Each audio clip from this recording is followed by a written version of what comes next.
Good morning. मैं Yogesh Jha RSK IIT Kanpur से आपको आज फिर से साइंस के एक्सपेरिमेंट दिखाने वाला हूं, है ना। जो किट से मटेरियल चाहिए वो मैं बताने जा रहा हूं। आपको एक माइका प्लेट दी है, एक बॉल है, स्माइली बॉल, ये निकाल लेनी है। हाइट बढ़ाने के लिए कुछ किताबें वगैरह ले लीजिए। मेरे पास तो वुडन है, ब्लॉक है, लेकिन आप हाइट बढ़ाने के लिए किताबें ले सकते हैं। आपको कांच के 4 ग्लास चाहिए, वो ऑफिस से कहीं से मिल सकते हैं, तो आप ले आइए उनको।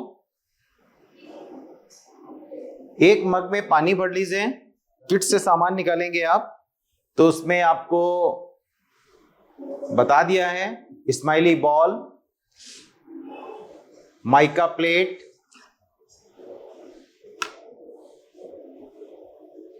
और ये हमारे पास जो कांच की प्लेट में दिख रहा है ना, हल्का सा ब्लैक ब्लैक दिख रहा होगा आपको, ये है पोटेशियम परमैंगनेट।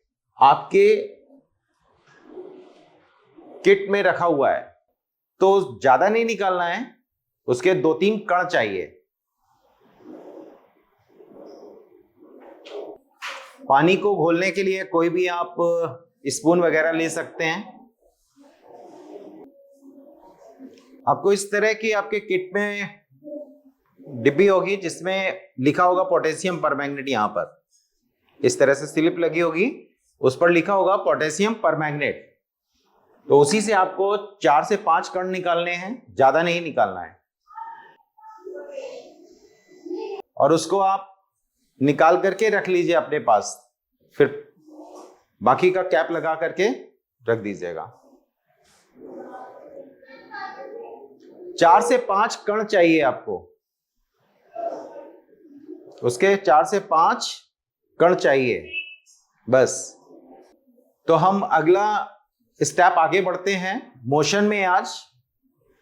तो मोशन के लिए क्या करेंगे, आपको क्या करना है, एक प्लेट ये वाली लेनी है, माइका प्लेट है, एक बॉल लेनी है, और आपके पास मार्कर होगा। तो आप क्या करें कि आपका जो फर्श है उस फर्श पर समान दूरी पर कुछ निशान लगा लें। लगा सकते हैं, मार्कर या चौक है ना, फर्श पर समान दूरी पर कुछ निशान लगाएं। निशान बराबर दूरी पर होने चाहिए, ठीक है। वो दूरी आप नाप सकते हैं। अगर आपके पास 30 सेंटीमीटर का स्केल है तो उसी से आप लगा लीजिए निशान जल्दी से, और एक सीधी रेखा में ही लगाना है। और जहां से आपने लाइन स्टार्ट की है, जैसे ये स्टार्ट कर रहे हैं आप, यहां से पूरी लाइन आपने स्ट्रेट लाइन ली है और उस पर निशान लगा लिए। निशान लगा लिए ना। आपने क्या किया, एक सीधी लाइन ले ली और उस लाइन पर बराबर दूरी जो भी चाहें आप 30-30 सेंटीमीटर का डिस्टेंस ले लें या 50-50 सेंटीमीटर का डिस्टेंस ले लें, ऐसे निशान लगा लीजिएगा और सीधी लाइन पर ही लगाना है, ठीक है। फिर आपको क्या करना है, ये जो आपने एक नत समतल बनाया है, इस नत समतल पर बॉल को रख करके छोड़ देना है, ठीक है। हर एक निशान पर एक एक बच्चा ध्यान देगा, और घड़ी अगर आप पहने हो तो घड़ी से उसका टाइम देखिएगा कि उस निशान से बॉल किस समय निकली, वो समय आपको नोट करना है, ठीक है। हाँ, आपको मैं ये प्रैक्टिकल बता रहा हूं, ये करना है, ये होमवर्क टाइप में भी है कि आप घर पर भी कर सकते हैं सभी लोग। आपको एक फर्श पर सीधी लाइन खींचनी है, लंबी सी, 4-5 मीटर की, ठीक है। उस लाइन पर 50-50 सेंटीमीटर या 1-1 मीटर का डिस्टेंस पर निशान लगा लेना है, ठीक।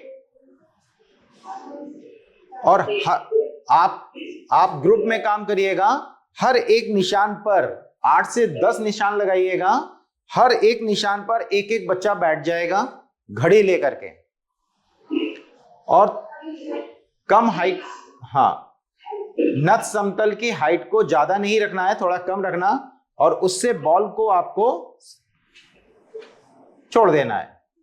तो आप बॉल देखेंगे कि बॉल सीधी रेखा में जा रही है। जिस निशान से बॉल पास होगी, यानी जिस निशान से बॉल गुजरेगी, उस निशान पर बैठे हुए बच्चे को टाइम नोट करना है कि बॉल कितने बजे गई। कर लेंगे?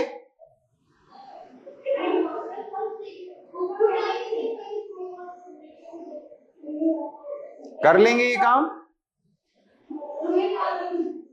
और जो कर रहे हैं वो जल्दी से करके देखें। 4-5 निशान लगाइएगा लंबी लाइन पर, और बॉल को छोड़िए, और 4-5 बच्चे एक एक निशान पर बैठ जाएंगे, और वो अपने टाइम को नोट करेंगे कि उनके निशान से बॉल किस समय पर निकली। कर लिया ना? अब हर एक ने अपना टाइम देख लिया होगा कि हमारे निशान पर जो बॉल जाने का समय है उसको कॉपी पर नोट कर लिया आपने। अब वो समय आप देखिए कि जो भी डिस्टेंस ली है, बराबर डिस्टेंस है, उस बराबर डिस्टेंस को पार करने में वो समय कैसा ले रही है। हो गया? चलिए, आपने इस समय को नोट कर लिया होगा। जो भी निशान पर बच्चे बैठे थे उन सभी ने समय को नोट कर लिया ना? अब ये बताइए कि जो बराबर दूरियां आपने निशान लगाए थे, उन बराबर दूरियों को आप देखो, क्या पहली दूरी पर कितना समय आया? 2 सेकंड। 1 सेकंड। पहले वाले निशान को क्रॉस करने में बॉल ने कितना समय लिया? 2 सेकंड। ओके। दूसरे वाले निशान को क्रॉस करने में कितना टाइम लगा? अच्छा, 1 सेकंड। फिर से मैं पूछ रहा हूं, फिर से ध्यान से बताइएगा। पहले वाले निशान को क्रॉस करने में कितना समय लगा बॉल को? पहले क्रॉस को 1 सेकंड और दूसरे तीसरे को 2 सेकंड। अच्छा, पहले वाले को क्रॉस करने में 1 सेकंड, दूसरे और तीसरे को क्रॉस करने में 2 सेकंड। अच्छा, ठीक है।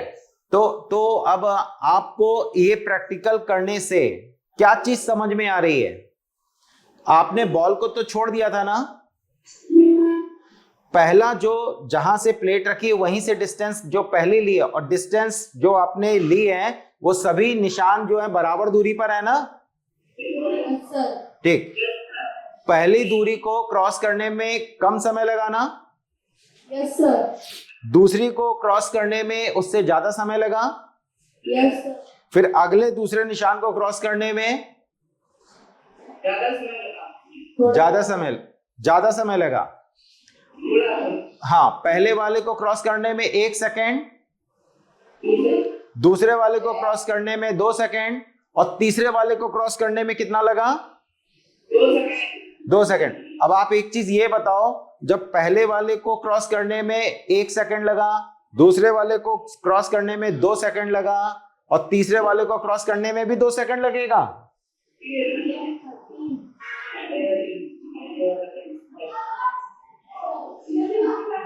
ऐसा हो सकता है क्या? दूरी बढ़ गई है और तीसरे वाले का जो टाइम नोट किया वो 3 सेकेंड का था।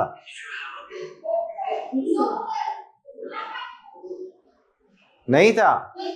हाँ, तो अब एक चीज ध्यान रखिए, इसमें प्रिकॉशन क्या करना है, फिर से आप करिएगा, मैं बता दे रहा हूं। बॉल को यहां से जब छोड़ा जाएगा, तो बॉल जब नीचे आती है तब अपनी घड़ी को देखिए, कहां पर बॉल यहां से छूटेगी, और जैसे ही यहां पर आई तब आप अपनी घड़ी को देखिए।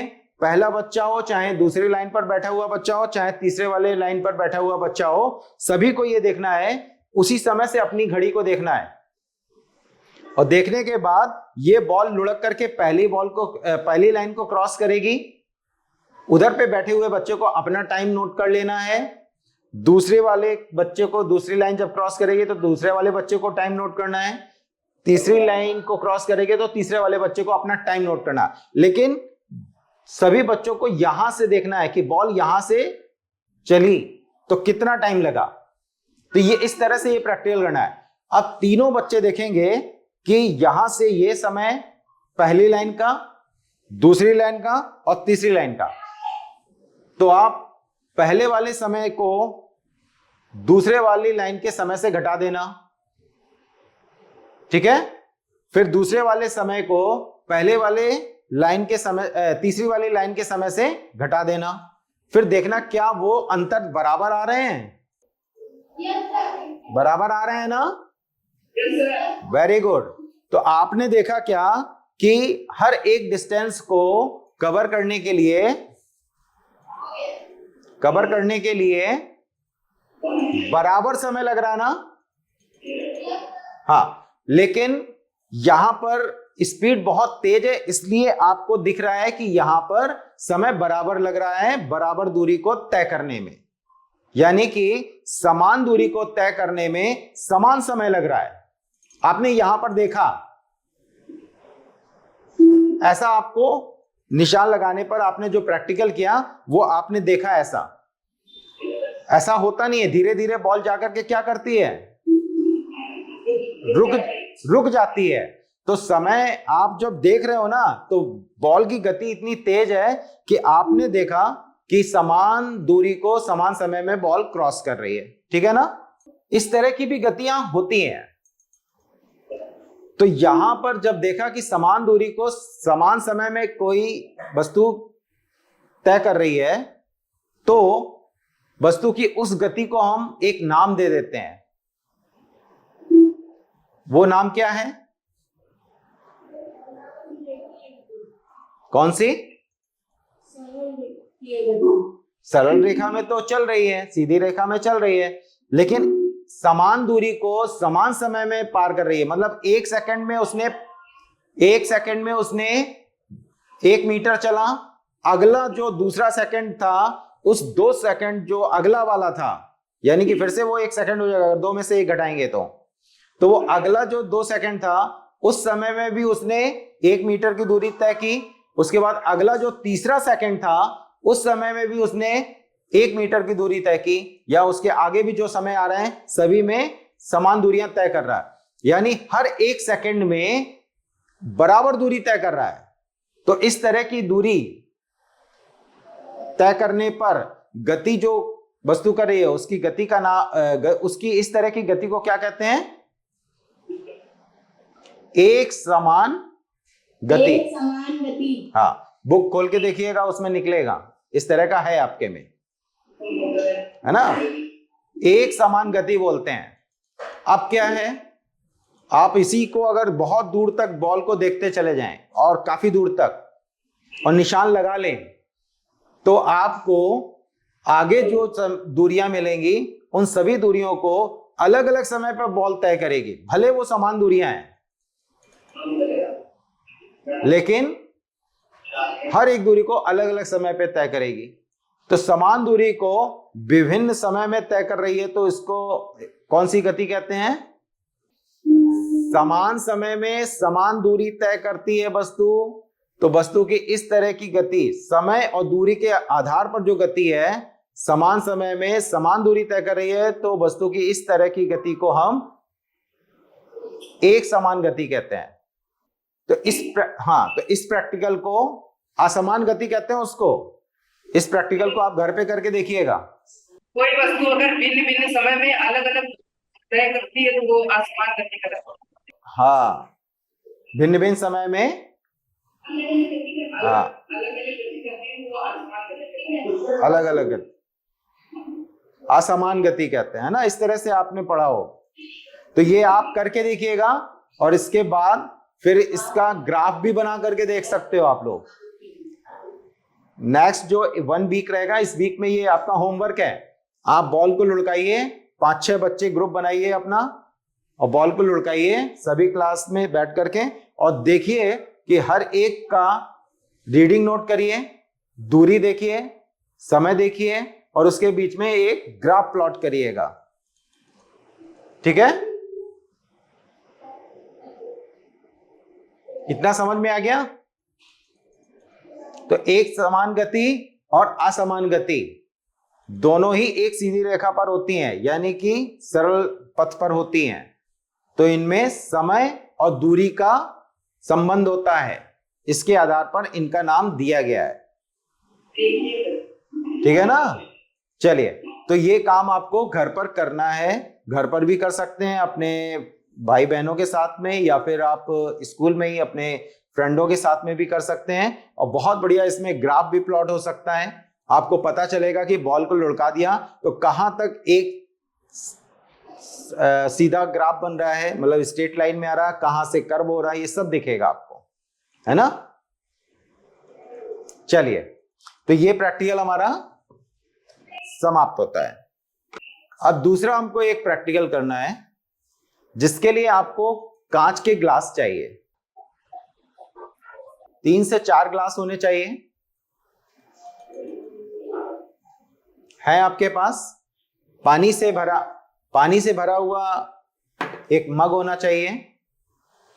पोटेशियम परमैंगनेट के कुछ कण चाहिए, 3 से 4 कण। पानी को घुमाने के लिए स्पून ले लीजिए आप, जो भी है। ठीक है? अब ये जो हमारा प्रैक्टिकल है, ये रसायन विज्ञान यानी कि केमिस्ट्री से संबंधित सर। ठीक? आपको क्या करना है? आपके पास चार बीकर होंगे। मेरे पास कांच की कटोरियां हैं, मैंने कांच की कटोरी ले ली है। आपके पास ग्लास है, आप ग्लास ले लीजिए 4। और करना क्या है कि 3 ग्लास में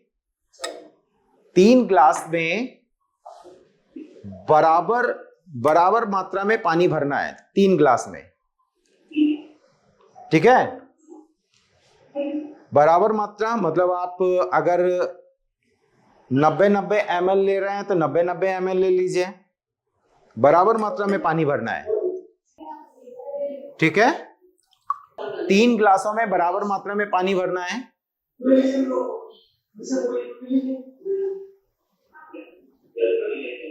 चौथे वाले में आप थोड़ा सा ज्यादा, यानी कि अगर आपने 90 ml लिया है तो 1 ग्लास में 100 ml ले लीजिए। ठीक है? 100 ml ले लीजिए एक में। तो आपके पास एक 100 ml का ग्लास हो गया। बाकी 3 ग्लासों में 90 ml का पानी भर दिया। ये मैं आपको नंबर बता रहा हूं, इस तरह से आप कर सकते हैं। अब आपके पास मेजरिंग सिलेंडर भी है एक उसमें किट में, उससे आप नाप करके भी भर सकते हैं। तो एक ग्लास में आपने 100 ml लिया, दूसरे में 90, तीसरे में 90, चौथे में 90। हो गया? Yes sir. ओके, आगे बढ़ते हैं। अब आपके पास पोटेशियम परमैंगनेट के कुछ कण हैं, 3 से 4 कण होंगे, जिसमें आपने 100 ml पानी लिया है।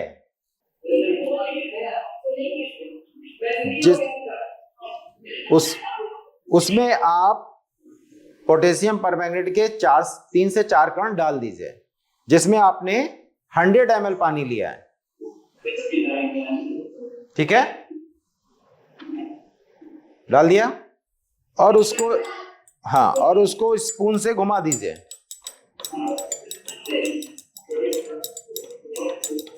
स्पून से घुमा दीजिए तो आप देख रहे होंगे कि पानी का जो रंग है वो कैसा हो गया? बैगनी हो गया। अब आपके पास एक ड्रॉपर होगा किट में।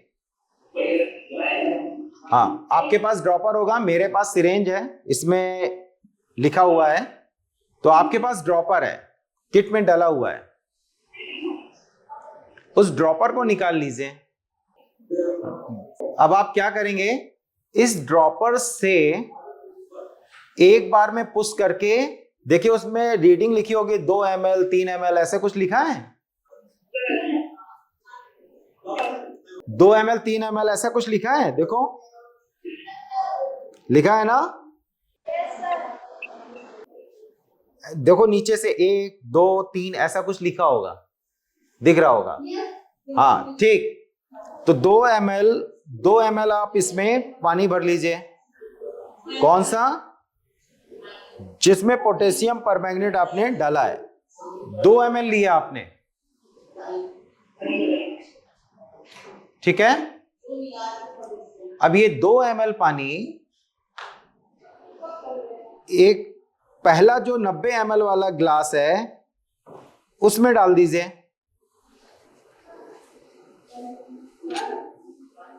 और इसको आप घोलिए। आपको कलर कैसा दिख रहा है? अभी भी बैगनी है ना? कलर कैसा है? ग्लास का कलर कैसा दिख रहा है? लाइट हो गया, यानी पहले डार्क था इसमें, अब इसमें थोड़ा सा लाइट हो गया, है ना। अब जिसमें आपने पानी डाला है 2 ml, उसी से जिसमें लाइट हो गया है उसी से फिर से 2 ml ले लीजिए। 2 ml ले करके उसको अगले वाले में डाल दीजिए। अब देखिए जरा उसका पानी का कलर देखिए, हल्का सा हो गया और है, कैसा हो गया? उससे भी हल्का हो गया ना। अच्छा, मतलब अभी कलर दिख रहा है। तो आप देख रहे हो ना, पहले वाले में पोटेशियम परमैंगनेट डाला, उसका डार्क कलर था, उससे 2 ml लिया मैंने, दूसरे वाले ग्लास में आपने डाला तो उसका जो रंग था वो थोड़ा हल्का हुआ, और फिर दूसरे वाले से आपने 2 ml लिया और तीसरे वाले में डाला, उसमें थोड़ा और हल्का हो गया। अब तीसरे वाले से भी अगर हम ले लें 2 ml और इसको हम चौथे वाले ग्लास में डालें और फिर देखें तो आपको कैसा दिख रहा है? चौथे वाले ग्लास में डालना है जिसमें अभी तक डाला नहीं है आपने। तीसरे वाले से लीजिए 2 ml और चौथे वाले में डाल दीजिए। कैसा कलर आ रहा है?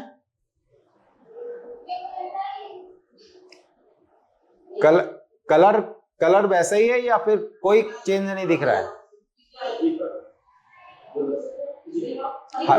हल्का हुआ है या फिर आपको कोई भी चेंज नहीं दिख रहा है कलर में? चौथी वाली जो आपने वो ली है ग्लास, उसमें आपने मिलाया है पानी को, तो उस पानी का कलर आपको बदला हुआ दिख रहा है या नहीं? हाँ, तो अब आपको इस एक्टिविटी से क्या पता चला कि पहले वाले में डार्क था पानी, यानी कि यहां पर पोटेशियम परमैंगनेट के जो पार्टिकल्स थे वो पार्टिकल्स इस पानी के साथ में थे ना। इससे आपने 2 ml लिया तो उसमें पार्टिकल आए होंगे ना बराबर मात्रा में। अब वो फिर आपने पहली कटोरी में डाल दिया तो उसका रंग थोड़ा सा हल्का दिखाई दिया ना, यानी कि पार्टिकल अभी उसमें पूरे में बैठ गए पानी में। तो अब क्या किया आपने, फिर से इससे ड्रॉप से पानी उठाया 2 ml और तीसरे वाले में डाला, और तीसरे वाले में और कम हो गया, रंग का कलर कैसा दिखने लगा? और हल्का हो गया। तो क्या तीसरे वाले में इससे जो पानी लिया था उसके पार्टिकल आए कि नहीं आए? आए होंगे ना, क्योंकि आप पार्टिकल तो अलग कर नहीं सकते हो, तो पार्टिकल तो आए होंगे। फिर तीसरे वाले में जो हल्का कलर दिख रहा है उससे भी आपने 2 ml लिया और चौथे वाले में डाल दिया। तो चौथे वाले में क्या पोटेशियम परमैंगनेट के पार्टिकल आए होंगे कि नहीं? आए होंगे कि नहीं? आए हैं, लेकिन कलर आपको चेंज होता हुआ नहीं दिख रहा है। इसका मतलब क्या है? इसका मतलब यह है कि पार्टिकल अब इतना छोटा हो गया है कि उसका रिफ्लेक्शन हमारी आंखों पर नहीं आ पा रहा है ना। हमारी आंखें उसको सेंस नहीं कर पा रही हैं, देख नहीं पा रही हैं। लेकिन इसका मतलब ये नहीं कि इसमें पोटेशियम परमैंगनेट के पार्टिकल नहीं है। तो हम यहां प्रैक्टिकल से थोड़ा सा ये अनुमान लगा सकते हैं कि किसी भी पदार्थ के पार्टिकल इतने छोटे हैं कि वो हमें फिर दिखाई देना बंद हो जाते हैं। कोई भी पार्टिकल हो, है ना, किसी भी पदार्थ का कोई भी पार्टिकल इतना छोटा है कि वो हमको दिखाई देना बंद हो जाता है। जैसा कि इस प्रैक्टिकल में आपने देखा, डार्क, फिर उससे हल्का हुआ, फिर उससे हल्का, और फिर इसमें आए तो दिखाई नहीं दे रहा। तो इस प्रैक्टिकल से आपको साफ साफ समझ में आ गया ना कि पदार्थ के जो कण होते हैं बहुत सूक्ष्म होते हैं और वो हमें अपनी नग्न आंखों से नहीं दिखाई देते हैं, यानी नेक्ड आइज से हमको नहीं दिखाई देते हैं। ठीक है ना? ओके, तो यहां पर हमारा ये केमिस्ट्री का जो प्रयोग था वो संपन्न हो गया है। अब आप अगले प्रयोग को देखेंगे, ठीक है, और वो हमारा बायो विषय यानी कि जीव विज्ञान से संबंधित है, जिसमें कि हम ऊतक का प्रैक्टिकल देखने वाले हैं।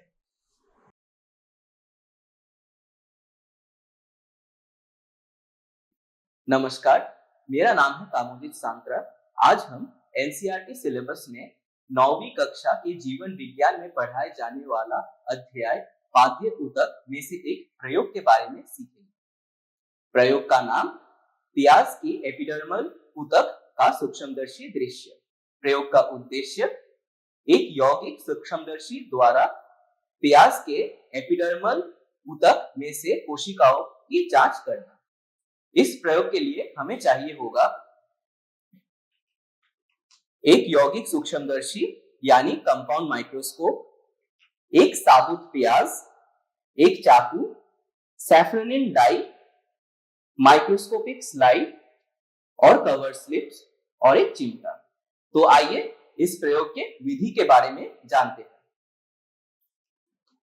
पहले एक प्याज को लेके उसे 4 टुकड़ों में काट लेंगे।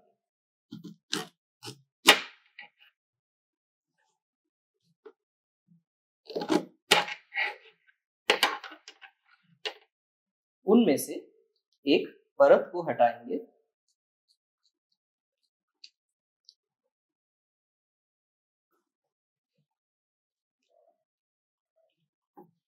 और परत के नीचे से पतली पारदर्शी झिल्ली को निकाल लेंगे।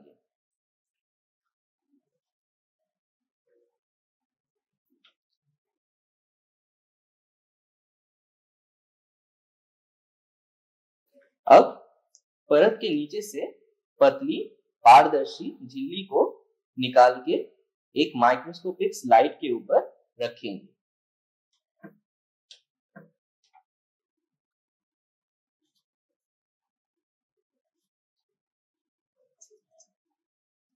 स्लाइड के बाहरी हिस्सों को हम चाकू से हटा लेंगे।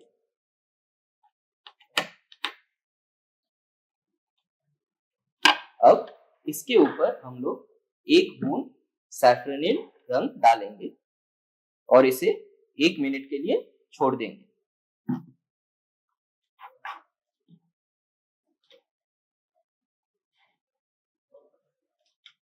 अब धीरे से हम इसके ऊपर एक कवर स्लिप को नीचा करेंगे। ये ध्यान रखेंगे कि इस दौरान कोई हवा का बुलबुला ना आए। अब इस तैयार किए गए स्लाइड को हम एक माइक्रोस्कोपिक स्टेज पे स्थानांतरित करेंगे और बारी बारी से कम शक्ति और उच्च शक्ति आवर्धन पर कोशिकाओं की जांच करेंगे। प्रस्तुत तस्वीरों के तहत यौगिक सूक्ष्मदर्शी द्वारा प्राप्त प्याज झिल्ली ऊतक में कोशिकाओं को अलग अलग आवर्धन में दर्शाया गया है। प्रथम तस्वीर में 10x ऑब्जेक्टिव लेंस अथवा 100x की कुल आवर्धन में प्याज झिल्ली कोशिकाओं को एक समान व्यवस्था में देखा जा सकता है। कोशिकाओं में कोशिकीय भित्ति को भी देखा जा सकता है। दूसरा और तीसरा तस्वीर में कोशिकाओं को 40x ऑब्जेक्टिव या 400x की कुल आवर्धन में देखा जा सकता है। प्रस्तुत आवर्धन में कोशिकीय केंद्रक को भी देखा जा सकता है। अतः प्रस्तुत प्रयोग के माध्यम से हमने प्याज झिल्ली के एपिडर्मल कोशिकाओं को एक यौगिक सूक्ष्मदर्शी के जरिए कम शक्ति और उच्च शक्ति आवर्धन पर देखने में सफल रहे। इसी के साथ इस प्रयोग समाप्त होता है। मिलते हैं आपसे अगले प्रयोग में। धन्यवाद। तो सभी बच्चों ने बायो का प्रैक्टिकल देख लिया है, ठीक है? तो आपको समझ में भी आया होगा। और आज आपने फिजिक्स, केमिस्ट्री और बायो के 3 नए प्रयोग देखे हैं, ठीक है ना? और जो आपको होमवर्क दिया गया है आप उसको घर पर जाकर के करिएगा, आपको बहुत कुछ सीखने को मिलेगा उससे। तो अगले फिर हम ऐसे ही साइंस के ऑनलाइन सेशन में हम लोग मिलेंगे। तब तक के लिए नमस्कार।